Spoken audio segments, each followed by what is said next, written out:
यांच्या एकाच शब्दावर 2.5 लाख लोकांनी एकाच दिवसात महाराष्ट्रातील 21 शहरांमधले 5640 किलोमीटरचे रस्ते हातात झाडू घेऊन स्वच्छ केले होते।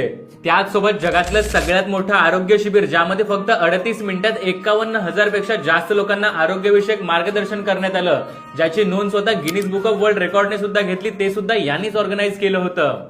त्यांनीच सुरू केलेल्या स्वच्छता मोहिमेच्या अंडर शेकडो गावातल्या तलाव आणि विहिरी स्वच्छ करण्यात आल्या आणि त्यातही पनवेलच्या वडाळे तलावातून तर त्यांनी एकाच वेळेस 850 डंपर भरतील एवढा गाळ स्वच्छ केला होता। आतापर्यंत त्यांच्या श्री सदस्यांनी 1,60,000 टन इतका कचरा साफ केलाय। वृक्षारोपण मोहिमेत तर त्यांनी गावोगावी 30,60,000 पेक्षा जास्त झाडे लावली आहेत। त्यांच्या रक्तदान शिबिरांतून आतापर्यंत 56,100 पेक्षा जास्त ब्लड बॅग्स कलेक्ट करण्यात आल्यात। त्यांच्या याच अफाट कार्यामुळे सरकारने त्यांची राज्याचे स्वच्छता दूत म्हणून नियुक्ती केलीच, पण भारत सरकारनेही त्यांचा पद्मश्री देऊन सन्मान केलाय। आता हे थोर व्यक्तिमत्व म्हणजे श्री अप्पासाहेब धर्माधिकारी। आता धर्माधिकारी प्रतिष्ठानच्या अंडर सुरू असलं हे समाजकार्य तर आपण पाहिलं, परंतु त्यांच्या श्री समर्थ बैठकांचं कार्य तर यापेक्षाही खूप मोठं आहे।